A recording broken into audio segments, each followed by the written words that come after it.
Alright, so now we're going to talk pendulum. Now, first of all, the first thing I want to tell you about pendulums is you don't have to go out and buy the most expensive pendulum that you can find. Very simple things come very cheap, are usually right around you. What I tell a lot of people is if you're starting with pendulums and you don't really want to spend the money right off the bat, or you don't know what kind you want, find something that you wear frequently. So this is my necklace that I wear all the time. It's my spiritual piece, so it's got my pentacle on it. But I wear this all the time. I very rarely don't have it on. Because I'm always wearing it, it's always close to my heart. It's very charged with my energy. It understands where I come from, and it makes a very lovely pendulum. The only downside to this particular piece is that it's round, so you don't have a point, but if you're just following the back and forth or the circular methods, you really don't have to have that point per se. You're watching more for the movement of it. So this is a totally acceptable way of using a pendulum to start, or a totally acceptable item to use as a pendulum. I've also created pendulums out of nothing more than wax, linen, and plastic and wood. And a lot of people will tell you not to use wood pendulums because wood is grounding and that the pendulum won't move as much. And you know, in some cases that's true. But the reason I make the plastic ones is because I do teach a class on chakras and a class on crystals, both of which use pendulums, and I try to use the plastic ones to show people that it's not about the expense of the tool, it's the intention behind it. So, you know, with the intention behind it, you can use pretty much any substance. Will some work better than others? Yes, that is a true fact. But you'll also be able to learn through experience what's going to work best for you. Most people do like to go out and get crystal drops or even copper or other types of metal drops like this one.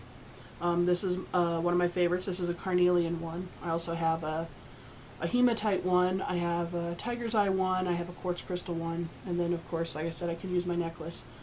But this is one of my favorites just because I do like carnelian. So with pendulums, we've talked about contracting. We've talked about intention. I wanted to show you a little bit on boards. You can find a lot of different kinds of boards. If you go online and you Google free pendulum charts, you will find all kinds of nice charts out there for just about every purpose under the sun. So like this is a yes, no. This one is a relationship. This one's for health.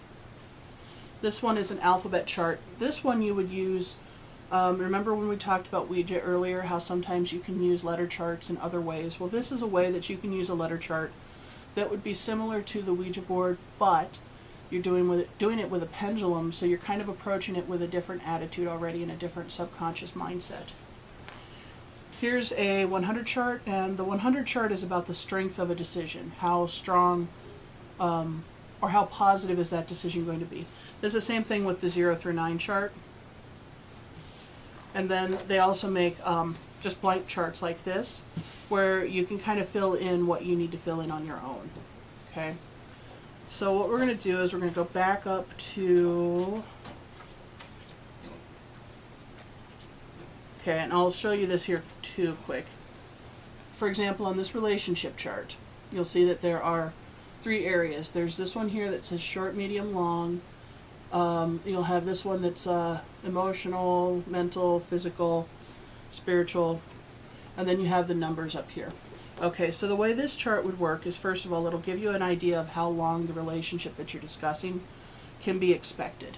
Okay? This one is how much of you or what part of you is invested in that relationship. And this one is kind of, you know, the how compatible is this relationship. Okay, so there's 3 different levels on which you can work here. So you can ask several different questions based on that one particular relationship. This one is known as a yes-no chart. So you'll see it says no here. So if your pendulum is just doing back and forth, if it's going back and forth, it's going to hit no both sides. Same thing with yes. Imagine this chart as a full circle, okay? This is the ready or maybe. and this is the RQ. I think that's the ask again or do it again later. So let's have a question here. Let's do something fairly benign. I don't want to get too in depth on this one. So let's do this. Are we going to have a mild winter? Because I really hate snow. I hate cold weather. So are we going to have a mild winter in Wisconsin this year?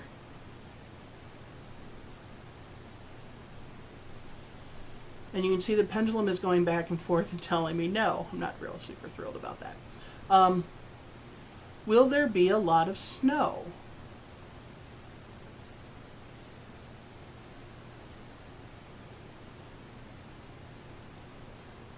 It's not really giving me too much at the moment. Okay, will there...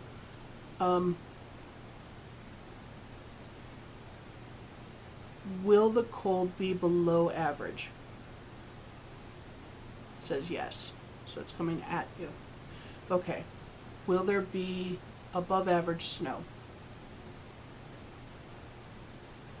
It says yes. So see the difference between will there be above average snow and will there be a lot of snow? Will there be a lot of snow is subjective. What's a lot of snow? Will there be above average snow is based on actual fact. There's finite numbers involved in that. So that can be a yes or no question. So that's how you kind of watch your questions when you're using pendulum. You want to be direct and you want to be more objective than subjective. Does that make sense? You want to make sure that your questions are very clear and not based just on personality or whim. Okay? So let's do one more question.